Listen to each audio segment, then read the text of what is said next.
Rreth një muaj më parë, Ministria e Mjedisit ka dorëzuar dosjen e liçenit të Shkodrës për shpalljen e saj rezervë biosfere në UNESCO.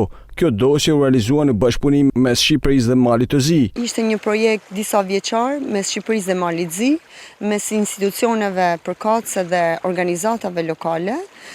Dhe shpresojmë që shumë shpejt dhe liçeni i Shkodrës, sikurse dhe Parku Kombëtar i Vjosës u shpall zonë rezervë biosferë në UNESCO, edhe liçeni i Shkodrës të jetë pjesë e kësaj trashëgimie natyrore botërore.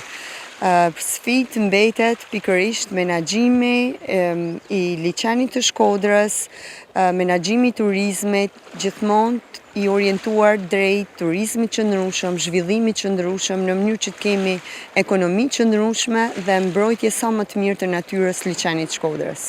Përfshirja e liçenit të Shkodrës në UNESCO pritet të sjellë përfitime në shumë drejtime.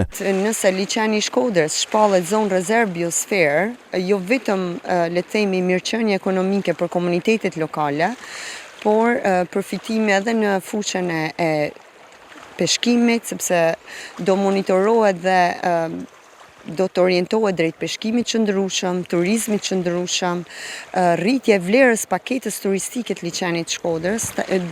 Sa më i mbrojtur të jetë, aq më shumë vlera, le të themi, natyrore, ekonomike, do ketë liçeni i Shkodrës për turizmin, për komunitetet lokale, por edhe për vetë qytetin e Shkodrës. Sa i takon procesit për përfshirjen e liçenit të Shkodrës në UNESCO, pritet të kalojë në disa etapa, siç është vlerësimi i dosjes, monitorimet dhe më pas Komisioni i UNESCO-s do të vendosë nëse do shpallet zonë biosfere.